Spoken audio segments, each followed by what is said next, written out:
welcome to News Channel 8. I'm Jerome Aegean. And in tonight's top stories, the St. Croix area has once again recorded another homicide. News Channel 8's Wes Small investigates. I'm standing here near the Moravian Cemetery in Christiansted, downtown Christiansted area. Also, the Jewish cemetery is in this area as well. Now, here's what we know. Details are still sketchy, but sometime between 8 and 9 o'clock last night, we believe, a young man was traveling in this area. I don't know what he was doing up in this area where all the graveyards are up here. And apparently, he was accosted by some people or someone. Witness reports from the area say at least 10 to 15 shots could have run out. What we have now is that young man is dead. He is believed to be 19 or 20 years old. We believe from the Mount Welcome area. I do have an identity of the victim, but right now I don't believe the next of kin has been notified. We do know he is a Caucasian man, we believe, about 19 or 20 years old, in this vicinity last night. Shot so many times, his vehicle overturned. And you can see here some of the glass in the area. We smell gas. It looks like skid marks and like gas, because this fluid is very gassy smelling. And then over here, we have like what we believe a car spoiler to a car. So we believe that he hit this area as well. Want to take you over here to the fire hydrant and stuff like that. Now, again, this is an ancient cemetery, so I don't know if he caused all this structural damage. The car did overturn. He was pronounced dead, we believe, at the scene. If we can get any more information, we'll give it to you. So right now, I'd like to throw it to Melody Rames, our VIPD spokesperson. Jean-Pierre Barone, 20, was shot and killed Monday, January 26th, at about 8:45 p.m. in the vicinity of the Marine. Police suspect a dispute over illegal drug sales led to the murder. Barone, who lives in the state Welcome, was shot multiple times while in the driver's seat of a four-door Suzuki Ariel. According to police reports, an unknown suspect began shooting at Barone, who accelerated the vehicle, causing it to crash into a wall and overturn. Barone is originally from Quebec, Canada. VIPD information received that Barone was wanted for extradition dated December 6, 2007 by the Winoki County Sheriff's Department in Arizona for possession of marijuana with intent to distribute and failure to appear in court. Barone has a history of arrests in Florida, South Carolina, Georgia, and Arizona for various charges, including possession and distribution of marijuana and cocaine and possession of illegal firearms, police said. The individuals who were involved or have committed this act are now within the realms of our society walking freely.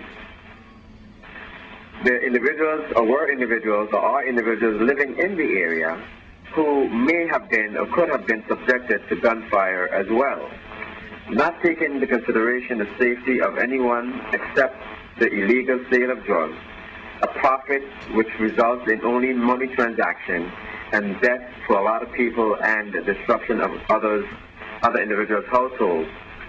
We are in fact adding additional charges to those individuals when they're apprehended, which they will be, to include reckless endangerment in the first degree. For too long have these individuals flagrantly used our streets and our neighborhoods to fire shot at will, despite individuals being present or living in the area and endangering their lives, their children's lives, the safety of every single person who actually traversed that area, because when you fire a shot, it travels hundreds and hundreds of feet with a velocity that is still capable of killing. And leaving our citizens out of these charges, where I'm talking about them being placed in danger when that shot is flying in any direction but the one that they really wanted to go to, we have decided that reckless endangerment is definitely a charge we're going to add.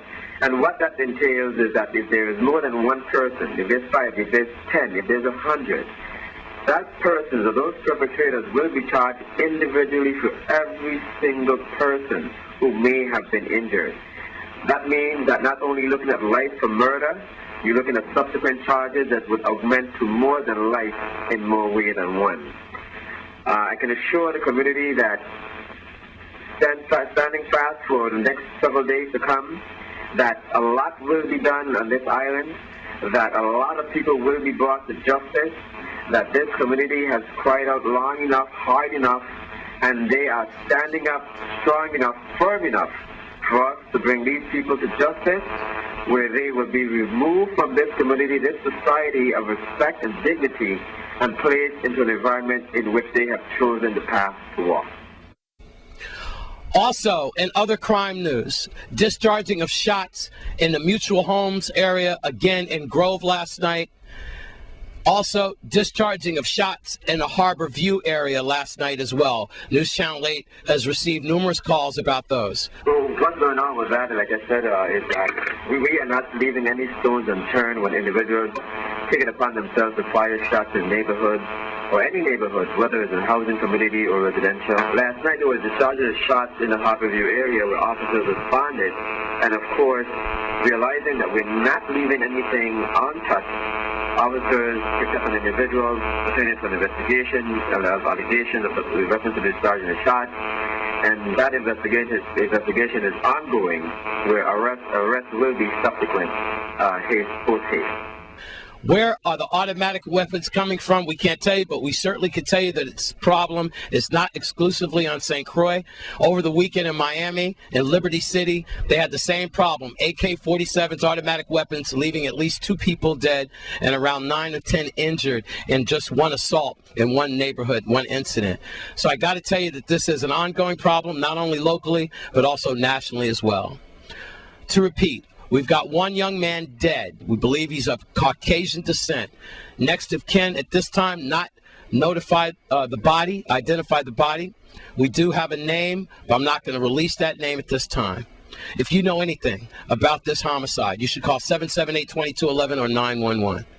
Here at the cemetery area, downtown Christiansted, I'm Wes Small for News Channel 8.